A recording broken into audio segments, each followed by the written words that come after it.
सबसे पहले हम आपको यह बताना चाहते हैं कि कोलकाता में जिस 31 वर्ष की महिला डॉक्टर की बलात्कार के बाद निर्मम हत्या हुई, उसे अदालत से इंसाफ मिलने में कितने साल, कितने महीने, कितने दिन और कितने घंटे लग सकते हैं।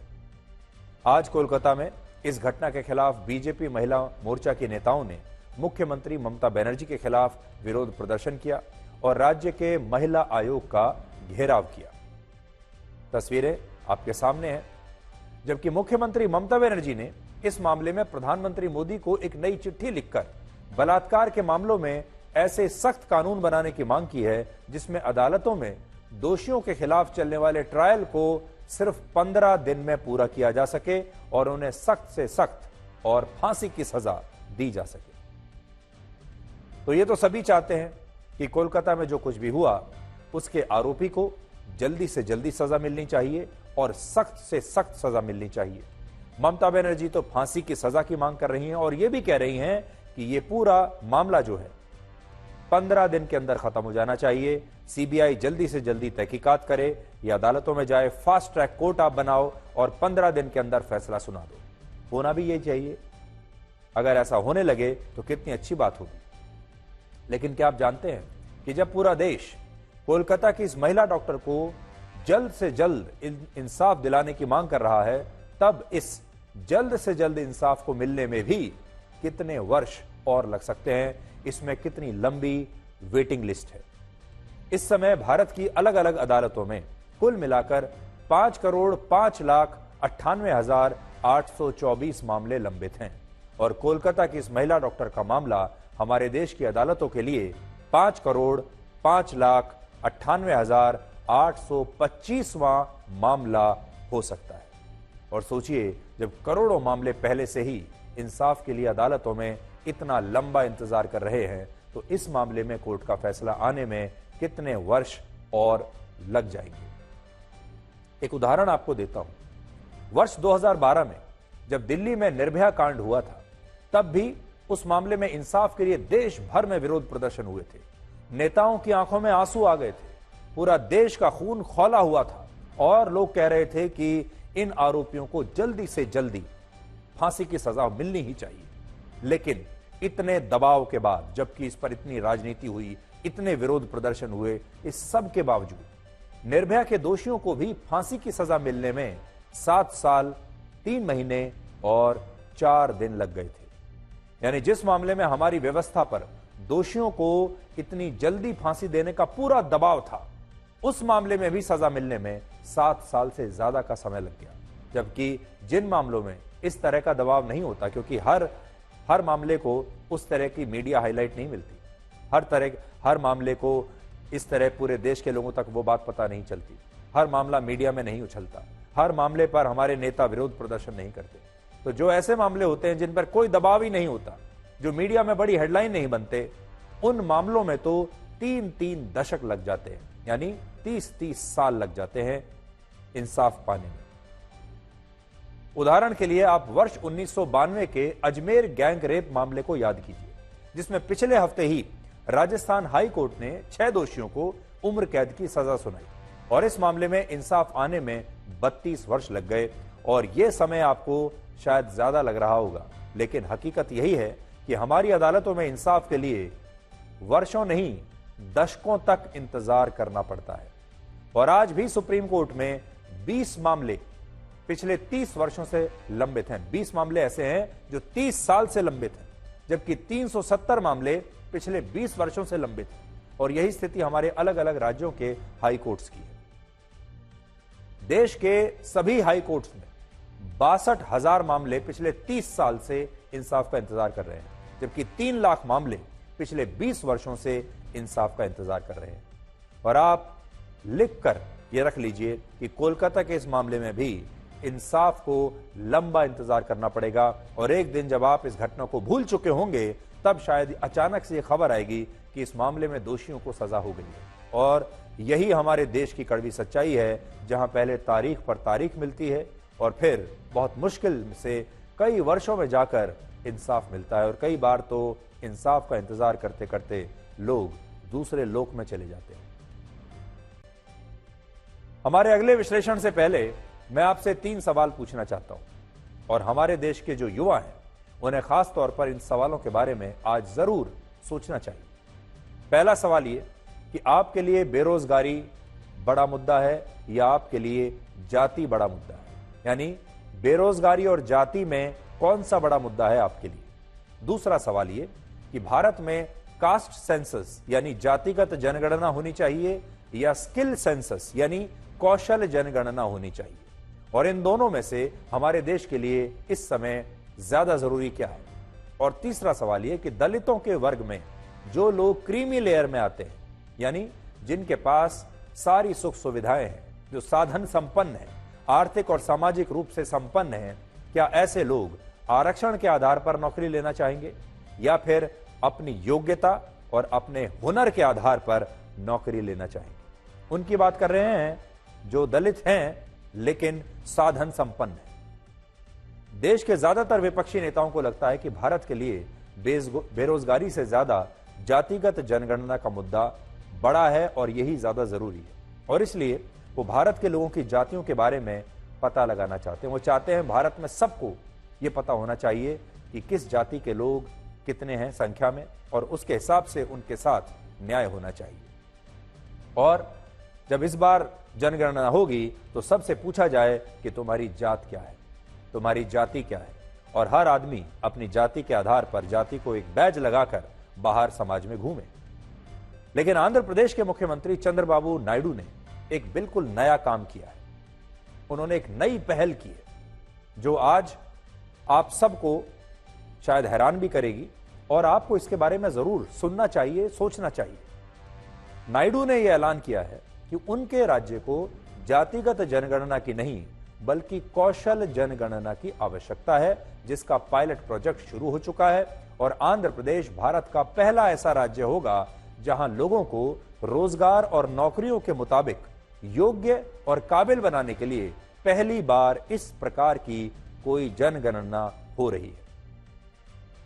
यह जनगणना जो स्किल के आधार पर होगी, कास्ट सेंसस से इसलिए अलग और क्रांतिकारी है क्योंकि इसमें सरकार लोगों से उनकी जातियां नहीं पूछेगी, बल्कि सरकार लोगों से पूछेगी कि आपके स्किल क्या है, आपके पास स्किल्स कौन से हैं, आपके पास कौन सा कौशल है, आपके पास हुनर कौन सा है, यह पूछा जाएगा आपसे। और इस जनगणना को स्किल गैप सेंसस कहा जाता है। यहां गैप का मतलब उस हुनर या कौशल से है जो अभी लोगों के पास नहीं है, और इसके कारण उन्हें पढ़ने लिखने के बाद भी अलग अलग क्षेत्रों में नौकरियां नहीं मिल रही हैं। यानी लोगों और नौकरियों के बीच में जो फासला है, उस फासले को लोगों को स्किल सेट देने के कारण कैसे उस फैसले को भरा जा सकता है। आंध्र प्रदेश में इस जनगणना की शुरुआत मंगलागिरी शहर से हुई और पूरे राज्य में इस जनगणना को कराने में 8 से 9 महीने का समय लगेगा, और सरकार का कहना है कि इस जनगणना को 2 भागों में किया जाएगा। पहले भाग में उन 33 लाख बड़े और लघु उद्योगों, कंपनियों, फैक्ट्रियों और कृषि समेत अन्य क्षेत्रों से जुड़े उपक्रमों का सर्वे किया जाएगा, और इन तमाम कंपनियों से, फैक्ट्रियों से यह पूछा जाएगा कि उन्हें अपने यहां किस तरह के स्किल और हुनर वाले कामगारों की आवश्यकता है, यानी वो किस तरह के लोगों को अपने यहां नौकरी पर रखना चाहते हैं, और जिन लोगों को नौकरी पर रखना चाहते हैं उनके अंदर कौन सा हुनर होना चाहिए, कौन सी प्रतिभा होनी चाहिए जिन्हें वो अपने यहां नौकरी पर रखेंगे। तो आपको सबसे पहले सरकार ये पता करेगी कि जितनी भी फैक्ट्रियां हैं, जितनी भी बड़ी बड़ी कंपनियां हैं, चाहे वो कृषि के क्षेत्र में है, दूसरे उपक्रम हैं, जहां पर भी लोग नौकरियां करते हैं, वहां पहले यह पता किया जाए कि यहां किस प्रकार की नौकरी, किस प्रकार के लोगों की आवश्यकता है। जब यह पता चल जाएगा, उसके बाद दूसरे भाग में उन लोगों की जनगणना होगी जिनकी उम्र 15 से 59 वर्ष है और जो राज्य की वर्किंग एज पॉपुलेशन कहलाते हैं, यानी जो लोग काम करने की क्षमता रखते हैं। ऐसे लोगों की संख्या आंध्र प्रदेश में 3.5 करोड़ है। अब इन 3.5 करोड़ लोगों से सरकार पूछेगी कि उन्होंने कहां तक पढ़ाई की है, उनके पास कौन सा हुनर है, कौन सा स्किल है, वो किस क्षेत्र में काम करना चाहते हैं, और क्या उन्हें ऐसा लगता है कि वो किसी स्किल को सीखकर खुद को किसी खास नौकरी के लिए योग्य बना सकते हैं। यानी पहले तो यह पता लगे कि इन लोगों के पास स्किल कौन सा है और फिर यह पता लगाया जाए कि इन्हें और ज्यादा कौन सा स्किल देने की आवश्यकता है, ये चाहते क्या हैं, इनकी मदद कैसे हो सकती है। और जब ये दोनों सर्वे हो जाएंगे तो सरकार को यह पता चलेगा कि बड़ी बड़ी कंपनियां और फैक्ट्रियों को किस स्किल वाले, किस हुनर वाले कर्मचारियों की आवश्यकता है और कितने आम लोगों में उस तरह के हुनर हैं या नहीं है। और तब इसके बाद सरकार लोगों को नौकरियों के हिसाब से काबिल बनाएगी, नौकरियों के लिए उन्हें तैयार करेगी और उन्हें आधार कार्ड की तरह एक स्किल आईडी दिया जाएगा, जिससे ये युवा डिग्री होने के साथ साथ नौकरियों के लिए योग्य हो जाएंगे और बेरोजगारी को कम किया जा सकेगा, ज्यादा से ज्यादा लोगों को नौकरी मिल पाएगी। उदाहरण के लिए अगर राज्य सरकार को यह पता चले कि आईटी सेक्टर में ऐसे कर्मचारियों की आवश्यकता है जो आर्टिफिशियल इंटेलिजेंस की टेक्नोलॉजी को समझते हो, तो सरकार ऐसे प्रोग्राम शुरू करेगी जिनमें युवाओं को इस एआई टेक्नोलॉजी के बारे में ट्रेनिंग दी जाए और उन्हें इस तरह की नौकरियों के लिए काबिल बनाया जाए। और इस तरह शिक्षा की व्यवस्था में भी रोजगार के क्षेत्र के हिसाब से बदलाव किए जाएंगे, जिससे लोगों को ज्यादा स्किल्ड और काबिल बनाया जा सके। और अगर आंध्र प्रदेश में स्किल सेंसस का सही इस्तेमाल हुआ तो आंध्र प्रदेश भारत का पहला ऐसा राज्य बन सकता है जहां लोग उतने ही स्किल्ड होंगे जितने इस समय स्विट्जरलैंड में हैं, जापान में हैं या जर्मनी में हैं। क्योंकि इन तीनों देशों का नाम मैंने इसलिए लिया, ये वो 3 देश हैं जो ग्लोबल स्किल इंडेक्स में टॉप पर है, शीर्ष पर है, और जहां बहुत कम ऐसा होता है कि लोगों को स्किल्ड ना होने के कारण नौकरियां ना मिलें, वो बेरोजगार रह जाए। जबकि भारत में अब भी बहुत सारे बड़ी संख्या में पढ़े लिखे युवा ऐसे हैं जो नौकरियां होते हुए भी इसलिए बेरोजगार हैं क्योंकि उनके पास उन नौकरियों के लिए जरूरी हुनर नहीं है, स्किल सेट नहीं है। भारत में ग्रेजुएशन की डिग्री वाले 49%, एमबीए की डिग्री वाले 40%, इंजीनियरिंग की डिग्री वाले 43%, बीकॉम की डिग्री वाले 40%, आईटीआई से डिप्लोमा और दूसरे कोर्स करने वाले 66%, पॉलिटेक्निक की पढ़ाई करने वाले 72%, और जिनके पास बैचलर ऑफ फार्मेसी की डिग्री है उनमें से भी 43% छात्र आज नौकरियों के लिए योग्य नहीं है। और इन युवाओं की पढ़ाई लिखाई उन्हें रोजगार दिलाने में नाकाम रही है। तो हमारे युवाओं के लिए सीखने की बात यह है कि आज आपने पढ़ाई कर ली, आपने बीए पास कर लिया, बीकॉम कर लिया, या आपने एमबीए कर लिया, या आपने और भी कोई चीज कर ली, यहां तक कि सिविल इंजीनियरिंग भी कर ली, उसके बाद भी लोगों के पास नौकरियां नहीं है। इतना करने से आपको नौकरी नहीं मिलने वाली जब तक कि आपके पास इस सब के अलावा कोई खास स्किल सेट नहीं होगा। क्योंकि अब जब आप इंटरव्यू देने के लिए जाएंगे नौकरी का, तो सामने वाला आपसे यही पूछेगा कि आप करेंगे क्या। स्पेसिफिक में जाके बताइए कि आप कौन सा खास काम कर सकते हैं, आपका हुनर क्या है। सिर्फ बीए की डिग्री लेना, बीकॉम की डिग्री लेना अब काफी नहीं है। यही कारण है कि ग्लोबल स्किल इंडेक्स के 109 देशों में भारत आज भी 87वें स्थान पर खड़ा है और ग्लोबल टैलेंट इंडेक्स के 134 देशों में हमारा स्थान है 103वां स्थान। कितना नीचे हैं। इससे आप समझ सकते हैं कि आज भारत के लोगों से उनकी जातियां पूछने का नहीं, बल्कि उनके स्किल के बारे में पूछने का समय है। जातियां मत पूछो, स्किल पूछो, हुनर पूछो। जाति पूछ के क्या मिलने वाला है? क्या जाति पूछकर नौकरी मिल जाएगी? लेकिन नौकरी के लिए जो हुनर की आवश्यकता है, जिस स्किल की आवश्यकता है, जिस टैलेंट की आवश्यकता है, वो आप कहां से लाएंगे? आरक्षण से भी नौकरी लेने के बाद जब आपको उसमें काम करना पड़ेगा तो कहां से आएगा वो टैलेंट? और आंध्र प्रदेश अब यही कर रहा है और ये कौशल जनगणना आंध्र प्रदेश के लिए बहुत महत्वपूर्ण है। न सिर्फ आंध्र प्रदेश के लिए, हम तो ये कहेंगे कि ये भारत के लिए भी बहुत महत्वपूर्ण है। इसलिए आपकी पहचान आपकी जाति से नहीं, आपके स्किल से होनी चाहिए, आपके हुनर से होनी चाहिए, आपके टैलेंट से होनी चाहिए। आंध्र प्रदेश में बेरोजगारी दर बिहार, उत्तर प्रदेश, मध्य प्रदेश, छत्तीसगढ़, पश्चिम बंगाल और उड़ीसा से भी ज्यादा है। वहां से भी बुरा हाल है। यहां पूरे देश में इस समय बेरोजगारी दर 3.2% है, जबकि आंध्र प्रदेश में यह 4.1% है। राष्ट्रीय औसत से भी ज्यादा बेरोजगारी है आंध्र प्रदेश में। इसके अलावा युवाओं में सबसे ज्यादा बेरोजगारी भी आंध्र प्रदेश में ही है।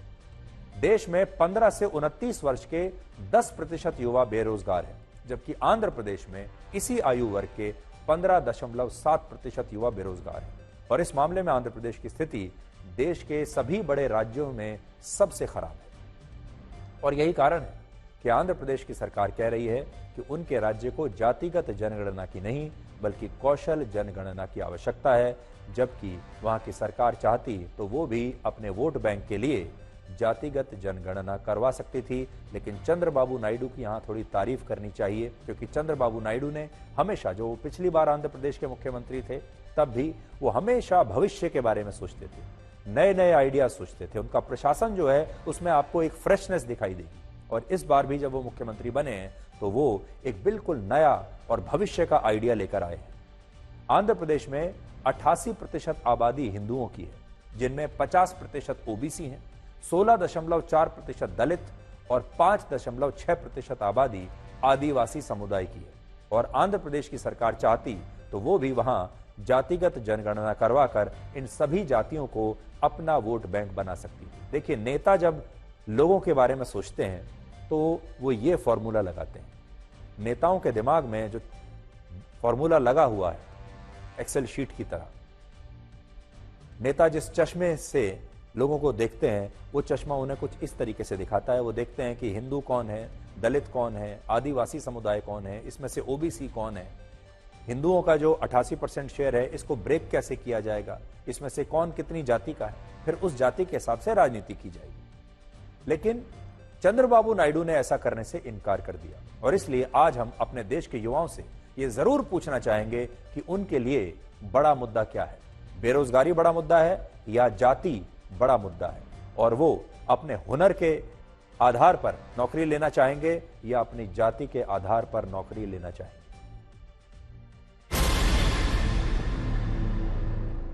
Yeah, pilot is going on now, Mangalagiri. Exactly 8 to 9 months we will complete a skill census, first of its kind in the world. Skilling is important, we will do that. It is a continuous process. I am confident our people are capable, very, very adaptable. So I believe there's a lot of employment opportunity that is coming up, and not just within Andhra Pradesh, even outside also. So like that, I believe there will be some fascinating things that might come out of the skill census, and it will act as a platform that will be a valuable thing for the youth going forward. Most of the students are lacking of skills and they are not having jobs. So if government provides these skills and they provide this internship kind of things, which will help us gain a handful of work experience. Actually, as a youth, as a students of the university, we always seek about the skills and the opportunities. So we always need and we require our skill needed opportunities. World bank की एक report के मुताबिक वर्ष 2011 में जब चीन के हुनान प्रांत में नौकरियां होते हुए भी ऐसे बेरोजगार युवाओं की संख्या बढ़ रही थी जो स्किल्ड नहीं थे, तो चीन ने इस प्रांत में इसी तरह की एक कौशल जनगणना करवाई थी और इसके आधार पर ऐसे प्रोग्राम शुरू किए जिससे बाद में कंपनियों और फैक्ट्री मालिकों को योग्य कर्मचारी मिलने लगे और वहां बेरोजगारी तेजी से कम हो गई। और यह फॉर्मूला वहां बड़ा सुपरहिट रहा था। और बात सिर्फ चीन की नहीं है। ग्लोबल स्किल इंडेक्स के मुताबिक जापान, दक्षिण कोरिया और पश्चिमी देशों में लोगों को नौकरियों के हिसाब से योग्य बनाने के लिए विशेष कार्यक्रम, प्रोग्राम्स चलाए जाते हैं, जिससे इन देशों के युवाओं में आज भी हुनर की कोई कमी नहीं है और वो स्किल्ड है। लेकिन भारत शायद दुनिया का इकलौता ऐसा देश है जहां हमारे देश की राजनीति युवाओं में हुनर नहीं बल्कि उनकी जातियां ढूंढती है। हमारे देश में पहले यह नहीं पूछा जाता कि आपका हुनर क्या है, आपका स्किल सेट क्या है, पहले यह पूछा जाता है कि आपकी जाति क्या है, कौन जात हो। और जातियों को इसलिए ढूंढा जाता है क्योंकि नेता सोचते हैं कि रोजगार सिर्फ आरक्षण से ही मिलना चाहिए और इसी आरक्षण के लिए वो जाति को बेरोजगारी से बड़ा मुद्दा मानते हैं और इसी जाति के आधार पर उन्हें वोट भी मिलते हैं। आज भी रोजगार से ज्यादा जाति में इतनी ताकत है कि वो नेताओं को वोट दिला सकती है। और इसीलिए जब चुनाव में टिकट देने की बारी होती है तब भी जाति सबसे पहले देखी जाती है और जब योजनाएं बनाई जाती हैं तो भी जाति सबसे पहले देखी जाती है। और इसी जातिगत राजनीति का नतीजा है कि आज 145 करोड़ का भारत स्किल इंडेक्स के मामले में दुनिया में 87वें स्थान पर है, जबकि उतने ही 142 करोड़ की आबादी वाला चीन इसी सूची में 36वें स्थान पर है। आज जरा चीन से आप अपनी तुलना करके देखिए। हमारी आबादी और चीन की आबादी लगभग बराबर है।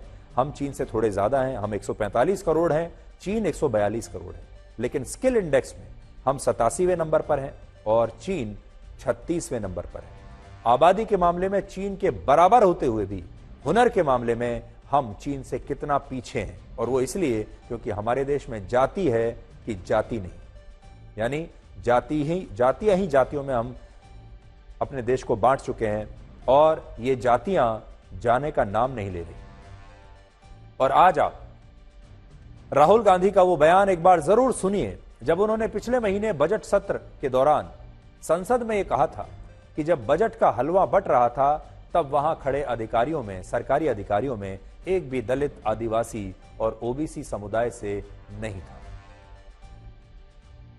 ये जो बजट का जो हलवा है सर, ये बट रहा है, और इस फोटो में सर मुझे एक ओबीसी अफसर नहीं दिख रहा, एक आदिवासी अफसर नहीं दिख रहा, एक दलित अफसर नहीं दिख रहा मुझे। ये हो क्या रहा है सर? सर देश का हलवा बट रहा है सर, और इसमें 73% का एक है ही नहीं सर। ये आप लोग हलवा खा रहे हो और बाकी देश को हलवा मिल ही नहीं रहा है। ठीक है सर, 20 अफसरों ने बजट को तैयार किया, हमने पता लगाया। उन 20 लोगों में से 90% लोगों में से सिर्फ 2 हैं, एक माइनॉरिटी और एक ओबीसी, और इस फोटो में एक भी नहीं है। मतलब फोटो में आपने पीछे कर दिया। मुख्यमंत्री चंद्रबाबू नायडू की पार्टी एनडीए का हिस्सा है और इसलिए आज विपक्ष के तमाम नेता ये आरोप लगा रहे हैं कि असल में बीजेपी जातिगत जनगणना के खिलाफ है, इसलिए वो कौशल जनगणना करवाकर लोगों को गुमराह करने की कोशिश कर रही है। बीजेपी होशियारी न करे, और वो लोग जो कास्ट सेंसस पे होशियारी कर रहे हैं उन्हें होशियारी नहीं करनी चाहिए।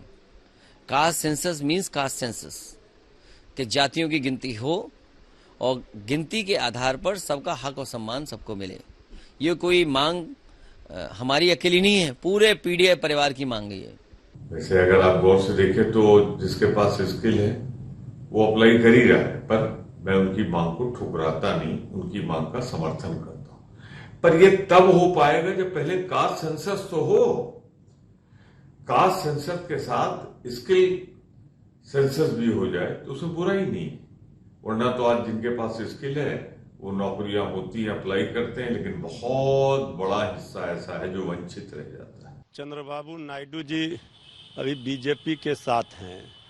ये अब नया राग वो कौन सा आलाप रहे हैं ये नहीं पता। ये तो जातीय जनगणना होनी चाहिए, इस बात से सब लोग सहमत हैं जो बीजेपी के साथ हैं। बीजेपी भी कहती है कि जातीय जनगणना होनी चाहिए। तो जातीय जनगणना से ध्यान भटकाने के लिए एक ये नया राग अलाप रहे हैं चंद्रबाबू नायडू जी। हमारे देश में बेरोजगारी को लेकर 2 तरह के राजनीतिक मॉडल हैं। इनमें पहले मॉडल वो है जिसमें जब पढ़े लिखे युवाओं को हुनर नहीं होने के कारण नौकरियां नहीं मिलती तो राजनीतिक पार्टियां प्राइवेट सेक्टर की नौकरियों में भी आरक्षण लागू करवाने की कोशिश करती हैं। और हाल ही में कर्नाटक में इसी तरह का प्रयास हुआ, जिसे विवाद होने के बाद सरकार को वापस लेना पड़ा था। और दूसरा मॉडल वो है जिसमें इस बेरोजगारी को खत्म करने के लिए सरकारें ये सोचती हैं कि वो उन्हें आरक्षण नहीं देंगी बल्कि उन्हें ट्रेनिंग देंगी और उन्हें नौकरियों के लिए योग्य बनाएंगी। और इस मॉडल में युवाओं से पूछा जाता है कि उन्हें कौन कौन सा काम आता है, उनका हुनर क्या है, उनके पास क्या स्किल्स हैं। जबकि आरक्षण वाले मॉडल में युवाओं से सिर्फ एक ही सवाल पूछा जाता है कि कौन जात हो, यानी तुम्हारी जाति क्या है। अब आप खुद सोच लीजिए कि हमारे देश के भविष्य के लिए क्या अच्छा होगा, कि हम जातियों के नाम पर नौकरी दें वो ठीक रहेगा, या फिर हम स्किल सेट के आधार पर, योग्यता के आधार पर हम नौकरी दें। और इसीलिए अलग अलग सर्वेज में ये बात सामने आई है कि भारत में बड़ी संख्या में पढ़े लिखे युवा ऐसे हैं जो कि अनएम्प्लॉयबल हैं, यानी वो पढ़े लिखे तो हैं, उनके पास डिग्री तो है, लेकिन वो नौकरी करने के काबिल नहीं है, उन्हें कोई काम नहीं दिया जा सकता। और क्योंकि उनके पास कोई हुनर नहीं है, उनके पास कोई स्किल सेट नहीं। इसलिए हम अपने युवाओं को ये प्रोत्साहित करना चाहेंगे कि वो अपने हुनर पर काम करें, अपने स्किल सेट पर काम करें, अपने आप को इतना योग्य बनाएं कि उन्हें अच्छी से अच्छी नौकरी मिले, भारत में मिले, विदेशों में मिले, बड़ी बड़ी मल्टीनेशनल कंपनियों में मिले। ये उन्हें करना होगा। और यहां हमारा एक और स्पष्टीकरण है, हम ये बिल्कुल नहीं कह रहे हैं कि आरक्षण नहीं होना चाहिए, हम ये बिल्कुल नहीं कह रहे हैं कि हमारे देश में जो लंबे समय से जो लोग पिछड़े रहे हैं, जिनके साथ नाइंसाफी हुई है, उन्हें मौका नहीं मिलना चाहिए, उनका आरक्षण ले लेना चाहिए। यह हमारा कहने का बिल्कुल मकसद नहीं। आरक्षण भी होना चाहिए, लेकिन जिन्हें आरक्षण मिल रहा है अगर वो भी अपने अंदर और हुनर डाल देंगे, अगर और स्किल सेट डाल देंगे, अपने आप को और ज्यादा स्मार्ट बनाएंगे, नौकरियों के लिए काबिल बनाएंगे, तो इससे उन्हीं का जीवन और ज्यादा बेहतर होगा, वो और ज्यादा पैसा कमा पाएंगे और इनका जीवन स्तर और ज्यादा अच्छा हो पाएगा। तो यही आज हमारा कहना है। तो आपको आज यही सोचना है कि अब बेरोजगारी हमारा बड़ा मुद्दा है या जाति हमारा बड़ा मुद्दा है। अब हम आपको यह बताते हैं कि क्या झारखंड के पूर्व मुख्यमंत्री चंपई सोरेन बीजेपी में शामिल होने के बाद हेमंत सोरेन को हरा पाएंगे। और अब बीजेपी और जेएमएम दोनों ही सोरेन के भरोसे हैं। एक सोरेन बीजेपी में है और एक जेएमएम में है। आज रांची में केंद्रीय कृषि मंत्री शिवराज सिंह चौहान और असम के मुख्यमंत्री हेमंता बिस्वा शर्मा ने चंपई सोरेन को बीजेपी में शामिल कर लिया और यह आरोप लगाया कि हेमंत सोरेन की पार्टी में चंपई सोरेन की जासूसी कराई जा रही थी। इसी साल 31 जनवरी को जब ईडी ने हेमंत सोरेन को गिरफ्तार किया था, तब हेमंत सोरेन ने अपने पिता शिबू सोरेन के सबसे पुराने सहयोगी चंपई सोरेन को अपनी जगह झारखंड का मुख्यमंत्री बना दिया था। लेकिन इसके बाद जब हेमंत सोरेन अंतरिम जमानत पर बाहर आए तो 3 जुलाई को चंपई सोरेन को मुख्यमंत्री पद से हटा दिया गया और वापस हेमंत सोरेन मुख्यमंत्री बन गए और आज चंपई सोरेन बीजेपी में शामिल हो गए। चंपई सोरेन का आरोप है कि हेमंत सोरेन की पार्टी में उनकी अनदेखी हो रही थी और उनकी शिकायत को सुनने वाला कोई नहीं था और हेमंत सोरेन की सरकार में उनकी जासूसी कराई जा रही थी, जिसके बाद उन्होंने राजनीति से संन्यास लेने का मन बना लिया था। लेकिन वो कहते हैं कि झारखंड के लोग उनके संन्यास लेने के खिलाफ थे, जिसके बाद उन्होंने बीजेपी में शामिल होने का फैसला किया और अब वो उन्हीं हेमंत सोरेन को हराने के लिए बीजेपी की तरफ से चुनाव लड़ेंगे, जिस हेमंत सोरेन ने उन्हें एक जमाने में मुख्यमंत्री बनाया था। तो चंपई सोरेन को मुख्यमंत्री जब बनाया उस दिन तो वो बहुत खुश थे, लेकिन जब हेमंत सोरेन ने उन्हें हटा दिया तब वो नाराज हो गए और उन्हें लगा कि ये मेरा अपमान है और अब मैं इस कुर्सी को छोड़ना नहीं चाहता।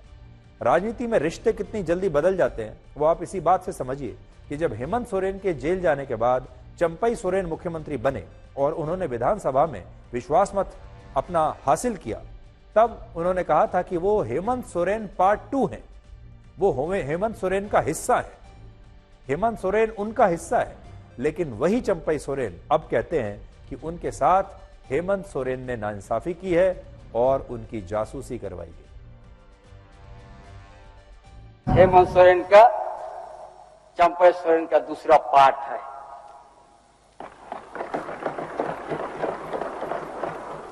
हम गौरव से कहेंगे हम पार्ट 2 है। जिस खंड में आज वहां जिस संगठन है उस संगठन में आज जो भी पार्टी के अंदर में जो पीड़ा होता है कि उस रखने का मंच तक नहीं है। जो हम बहुत अपमान महसूस किया, हम कभी नहीं सोचा था कि मेरा भी पीछे में कोई जासूसी लगाएंगे। जो आदमी झारखंड आंदोलन के संघर्ष किया है, अपना परिवार को छोड़ करके उस परिवार उस आदमी के ऊपर में आज जासूसी। अब आप ये देखिए कि झारखंड में हेमंत सोरेन के परिवार को हराने में चंपई सोरेन बीजेपी की कितनी मदद कर पाएंगे। झारखंड में विधानसभा की कुल 81 सीटें हैं जो 5 अलग अलग क्षेत्रों में बटी हैं और इनमें भी 2 क्षेत्र बहुत महत्वपूर्ण हैं। इनमें संथाल परगना क्षेत्र में 18 सीटें हैं जहां से शिबू सोरेन और उनके पुत्र हेमंत सोरेन आते हैं, जबकि कोल्हान क्षेत्र में 14 सीटें हैं और चंपई सोरेन इसी क्षेत्र से आते हैं।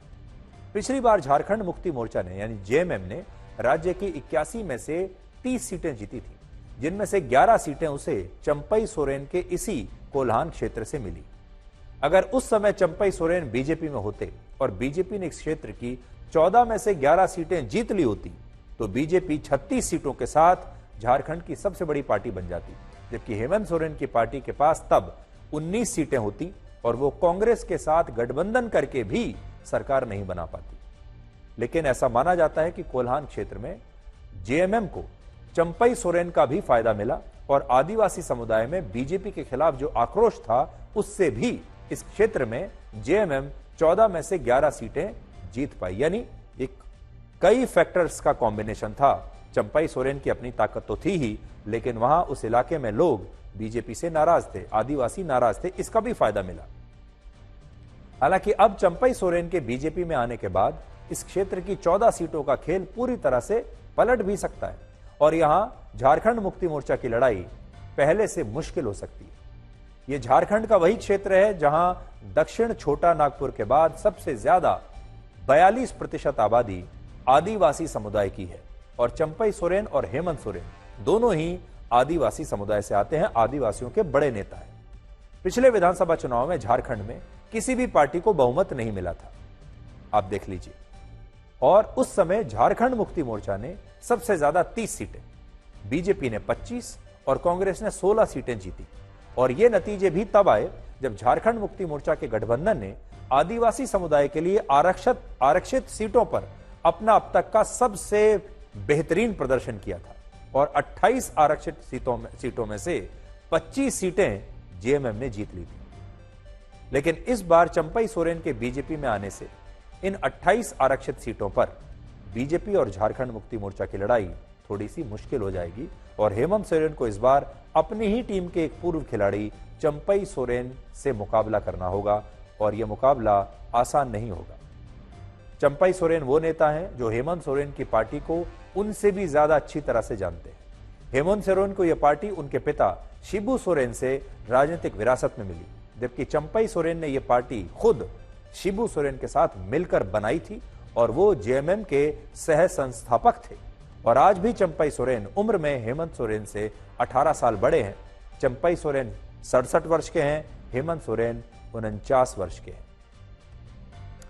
आज आपको इन 3 बातों के बारे में भी पता होना चाहिए।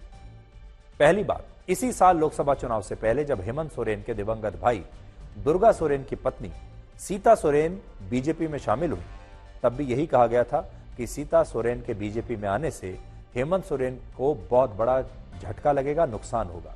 लेकिन लोकसभा चुनाव में सीता सोरेन दुमका सीट से खुद ही चुनाव हार गई और इसलिए अब चंपई सोरेन से बीजेपी को कितना फायदा और नुकसान होगा, इस पर अभी कुछ भी कहना बड़ा ही मुश्किल है।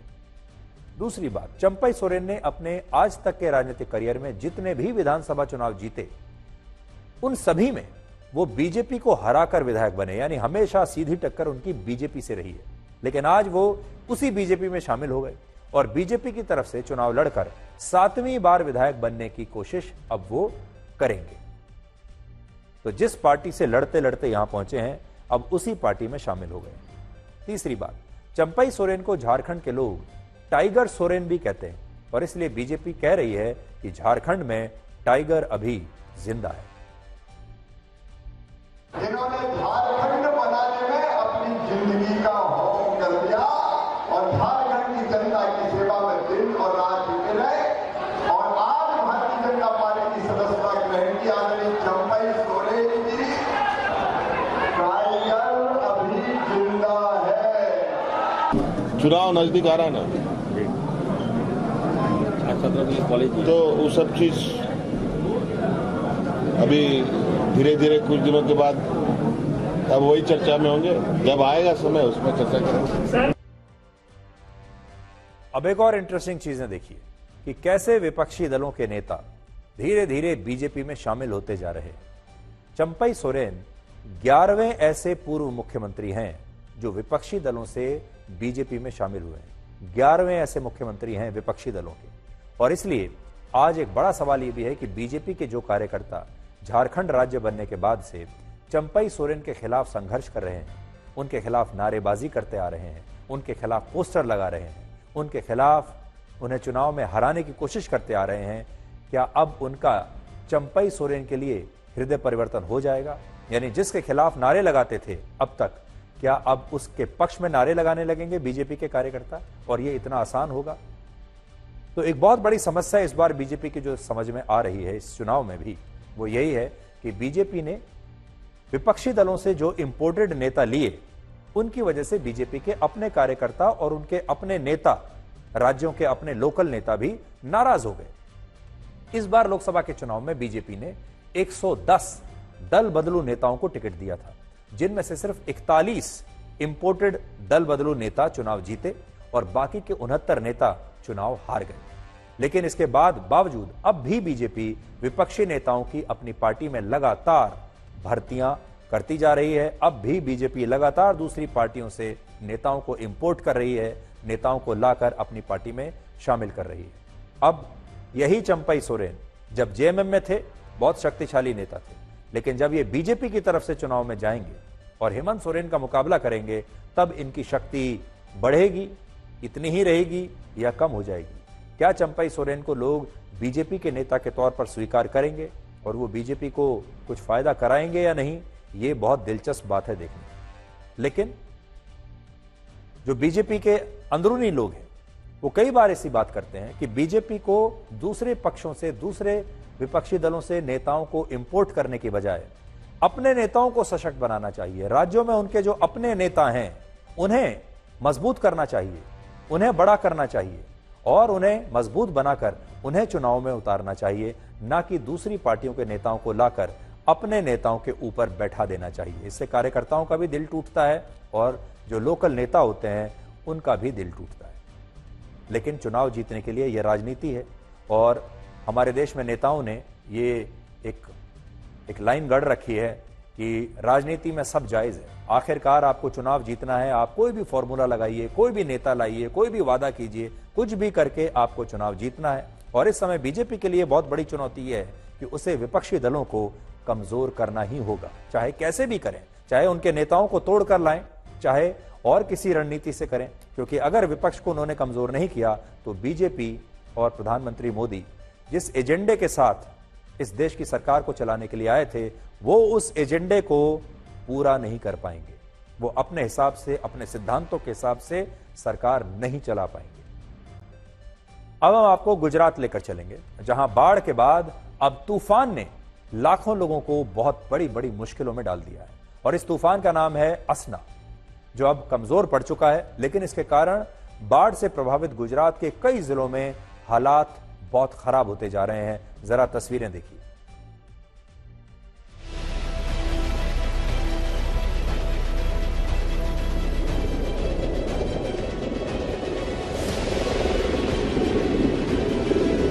सैलाब के बीच फंसे लोगों की रेस्क्यू की ऐसी तस्वीरें इन दिनों गुजरात में आम हो गई। देखिए कैसे देवदूत बनकर आए सेना और एयरफोर्स के जवान हेलीकॉप्टर के जरिए लोगों की जान बचा रहे हैं। जिन लोगों की जिंदगानी पानी पानी हो गई थी, वो जान बचने के बाद सेना की जय जयकार कर रहे हैं। गुजरात में पिछले एक हफ्ते से आसमानी आफत लोगों पर कहर बनकर टूट रही है। पहले बाढ़ से तबाही, अब चक्रवात लोगों की मुश्किलें बढ़ा रहा है। बारिश और बाढ़ के बाद अब असना चक्रवात गुजरात में लोगों की मुश्किलें बढ़ा सकता है। कच्छ सौराष्ट्र के पास डीप डिप्रेशन सक्रिय है, जो अगले 6 घंटों में गहरा दबाव डालकर तूफान में बदल सकता है। डीप डिप्रेशन 6 घंटे में 5 किलोमीटर की दूरी तय करता है। कच्छ, देवभूमि, द्वारका, जामनगर और पोरबंदर में ऑरेंज अलर्ट के साथ भारी बारिश का अनुमान है। मोरबी, राजकोट, जूनागढ़ और गिर सोमनाथ में येलो अलर्ट के साथ भारी बारिश की आशंका जताई जा रही है। असना साइक्लोन की वजह से 45 किलोमीटर प्रति घंटे की रफ्तार से हवा चलने की संभावना है। ये जो तस्वीरें हैं अभी की जो है मौसम विभाग की जो तस्वीरें हैं वो साफ दिखाती हैं कि जो साइक्लोनिक स्टॉर्म बन चुका है वो साइक्लोनिक स्टॉर्म जो है वो गुजरात से जो है वो आगे बढ़ता हुआ दिख रहा है। यहाँ से वो अब आगे बढ़ते हुए कराची से जो है 160 किलोमीटर की दूरी पे हैं और इस साइक्लोनिक स्टॉर्म का जो असर है वो कच्छ में ज्यादातर दिखने को मिलेगा। वहां पे तेज हवाओं के साथ बारिश होने की संभावना है, पर कोई ज्यादा बड़ा नुकसान होने की जो है वो नहीं दिखा जा रहा। कच्छ में मूसलाधार बारिश की वजह से सड़कों पर सैलाब का कब्जा दिख रहा है। अंडरपास हो या खेत, हाईवे हो या अस्पताल, हर जगह कई फीट पानी भरा होने से लोगों का घर से बाहर निकलना मुश्किल होता जा रहा है। भारी बारिश ने कच्छ के विभिन्न इलाकों में बाढ़ जैसे हालात पैदा किए हैं। इस बीच हम कच्छ के भुज के नलिया से जोड़ने वाले जो हाईवे है उस पे है। ये अबड़ासा तहसील है और अबड़ासा तहसील में भारी बारिश की वजह से ये आप देख सकते हैं जो रेलवे का अंडर ब्रिज है वो कहीं न पानी से लबालब भरा हुआ है। हालांकि ज्यादातर इलाके हैं जो निचले इलाके हैं उसमें जलभराव की स्थिति अभी भी बनी हुई है। कुछ गाँव ऐसे हैं जिनका संपर्क टूट चुका है। हालांकि प्रशासन की ओर से सभी लोगों को मदद की उम्मीद दी जा रही है और उसके बाद रिलीफ और रेस्क्यू का भी काम शुरू कर दिया गया है। कच्छ में रिहायशी इलाके भी पानी के प्रकोप से जूझ रहे हैं। कॉलोनियों में 4 से 5 फीट तक पानी भरा है। लोगों की गाड़ियां मानो जल समाधि ले चुकी हों। ट्रैक्टर हो या कार, सब पानी में समाते जा रहे हैं। यहाँ पर जलभराव की वजह से काफी सारा इलाका है वो पानी के अंदर डूब चुका है और ये तस्वीरें आप सीधी देख पा रहे हैं। ये पूरा अबड़ासा क्षेत्र है और अबड़ासा क्षेत्र में आपको हर जगह ऐसी तस्वीरें देखने को मिलेगी। लगातार भारी बारिश जारी है और भारी बारिश के चलते कहीं न कहीं बाढ़ जैसे हालात गुजरात की कच्छ में हो चुके हैं। खेड़ा में भी बारिश नहीं, ऐसा लग रहा है आसमान से आफत बरस रही हो। देखिए खेड़ा में शांतिनगर सोसाइटी पूरी तरह पानी में जलमग्न हो चुकी है। हाईवे पर अब गाड़ियों की जगह शेढ़ी नदी बह रही है। सोसाइटी में रह रहे लोगों को पानी ने अपने घरों में कैद रहने को मजबूर कर दिया है। यह सोसाइटी 3 दिन से डूबी हुई है। सोसाइटी में 30 से 32 घर हैं, जिसमें घरों में बाढ़ का पानी घुसपैठ कर चुका है। अब हम आपको अवैध ई रिक्शा माफिया से देश को मुक्ति दिलाने की हमारी मुहिम का अगला हिस्सा दिखाएंगे। और हमारी ये मुहिम अब एक बहुत बड़ा रूप ले चुकी है। देश के अलग अलग शहरों से लोग हमें चिट्ठियां लिख रहे हैं और बता रहे हैं कि वो किस तरह अवैध ई रिक्शा के माफिया से परेशान हैं। दिल्ली से हमारे एक दर्शक नवीन मेहता ने हमें बताया कि किस तरह हमारी खबर के बाद उनके इलाके में पुलिस एक्शन में आ गई और ई रिक्शा की अवैध पार्किंग के खिलाफ उन्होंने बहुत सख्त कार्रवाई की है। और जो उन्होंने हमें चिट्ठी लिखी है उसमें वो कहते हैं कि वाकई मीडिया में बहुत ताकत है, आज मैंने देख लिया। उत्तम नगर टर्मिनल से सारे ई रिक्शा हटवा दिए।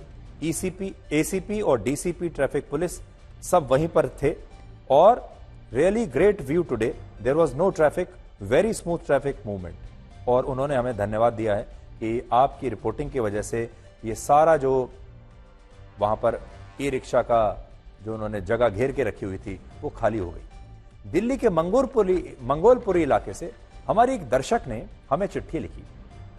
कल समय की कमी की वजह से मैं आपको वो चिट्ठी पढ़कर नहीं सुना पाया था, लेकिन आज हाथ से लिखी हुई उनकी ये चिट्ठी आपकी स्क्रीन पर है। देखिए, कोई दर्शक जब हाथ से चिट्ठी लिखकर भेजता है तो आप सोचिए कि उसके मन में कितना दर्द रहा होगा और वो किस कदर हम तक पहुंचना चाहता है, देश तक पहुंचना चाहता है और अपनी जो परेशानी है वो देश को बताना चाहता है। तो देखिए उन्होंने लिखा है, मैं मंगोलपुरी दिल्ली की निवासी हूं और आपकी ई रिक्शा मुहिम को मैंने भी देखा। मेरे घर के पास मेरा पड़ोसी ई रिक्शा पार्किंग लगाता है। हमने थाने में कई बार शिकायत की है और फिर वो बता रही हैं कि कैसे इससे नॉइज पोल्यूशन होता है। बिजली की तार डालकर ये ई रिक्शाओं को चार्ज किया जाता है, बिजली की चोरी करके। रात को इन ई रिक्शाओं में शराबी लोग बैठकर शराब पीते हैं, गांजा पीते हैं और अगर हम उनसे कुछ कहते हैं तो हमें मानसिक तौर पर सताते हैं। पुलिस कहती है ये पार्किंग हमारे अंडर नहीं, एमसीडी कहते हैं हमारे अंडर भी नहीं। हम कहां जाएं इसकी शिकायत करने के लिए? हमें पुलिस डांटती है और बोलती है कि आप यहां से कहीं और चले जाइए, मतलब आप अपना मकान कहीं और शिफ्ट कर दीजिए, ये ई रिक्शा नहीं हटेंगे, आप कहीं और चले जाइए। पुलिस और एमसीडी इन लोगों से अपना पैसा वसूलती है। ये एक दर्शक, एक महिला दर्शक हमें लिख रही है और अब हमारी इस महिला दर्शक ने अपने घर के पास की कुछ तस्वीरें हमें खींचकर भेजी हैं, जिससे पता चलता है कि ई रिक्शा माफिया की वजह से वो मानसिक तौर पर कितनी परेशान है और ना पुलिस सुन रही है और ना एमसीडी कोई एक्शन ले रहा है। ये तस्वीरें हमारी इस महिला दर्शक ने हमें मंगोलपुरी से खींचकर भेजी हैं कि उनके घर के आसपास मंगोलपुरी में कैसे ये ई रिक्शा अवैध रूप से इनकी पार्किंग होती है और अवैध रूप से ही इनकी चार्जिंग भी यहां पर होती है। और हम अपनी इस महिला दर्शक के साथ हैं और उन्हें इंसाफ दिलाना चाहते हैं। अब आपको साइबर सिटी गुरुग्राम से ग्राउंड रिपोर्ट दिखाते हैं। यहां के मेट्रो स्टेशन के आसपास की सड़कों पर ई रिक्शाओं ने कब्जा कर रखा है। मेट्रो स्टेशन के बाहर ई रिक्शा की भीड़ बढ़ती जा रही है और वहां से हमारी ये जो ग्राउंड रिपोर्ट है ये अपने आप में आपको सब बता देगी। देखिए,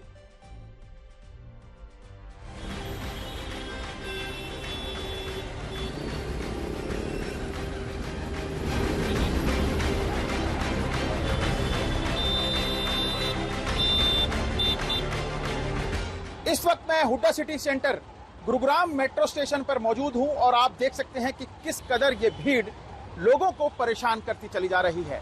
ये भीड़ इस पूरे रास्ते को रोके हुए है, जिससे मेट्रो से सफर करने वाले यात्रियों को खासी परेशानी का सामना करना पड़ता है। मेट्रो स्टेशन तक सवारी छोड़ने वाले, अगर आप अपने परिजनों को यहां तक छोड़ने वाले हैं तो आपको खासी परेशानी का सामना करना पड़ सकता है। यह स्थिति सिर्फ दिल्ली एनसीआर तक नहीं है, देश के तमाम शहरों तक अब अवैध ई रिक्शा का जाल फैल चुका है। अब देखिए, मेरठ से हमारे एक दर्शक ने हमें लिखा था कि मेरठ में भी हम बड़े परेशान हैं। हमने इस पर मेरठ से भी रिपोर्टिंग कराई है, जरा देखिए।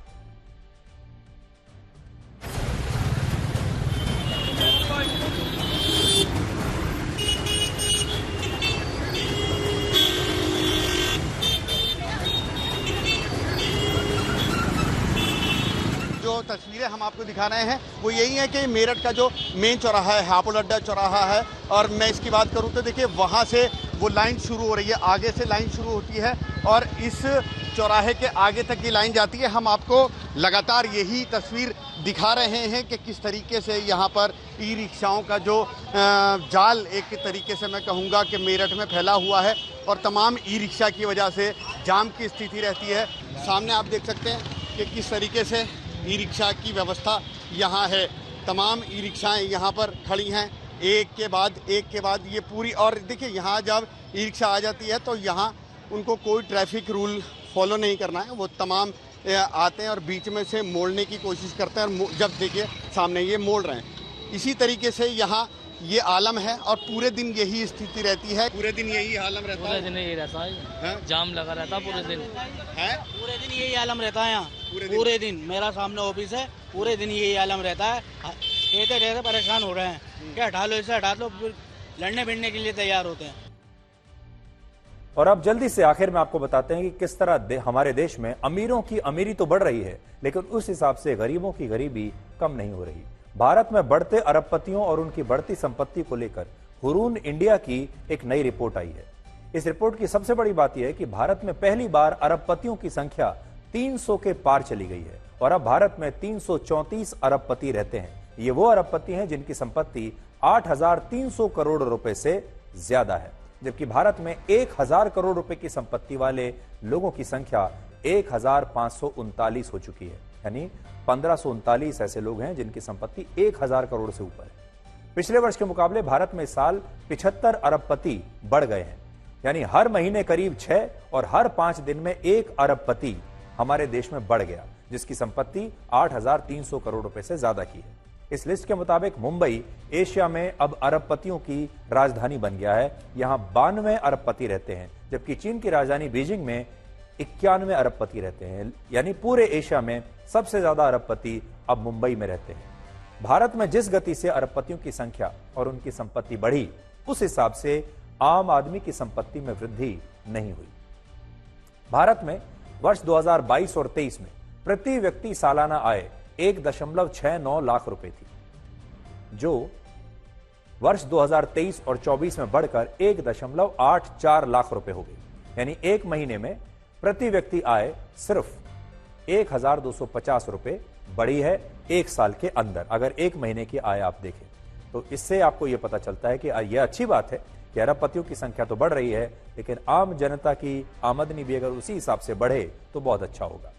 और इंसान भी क्या चीज है, दौलत कमाने के लिए सेहत खो देता है और सेहत को वापस पाने के लिए दौलत खो देता है, जीता ऐसे है जैसे कभी मरेगा ही नहीं और मर ऐसे जाता है जैसे कभी जिया ही नहीं।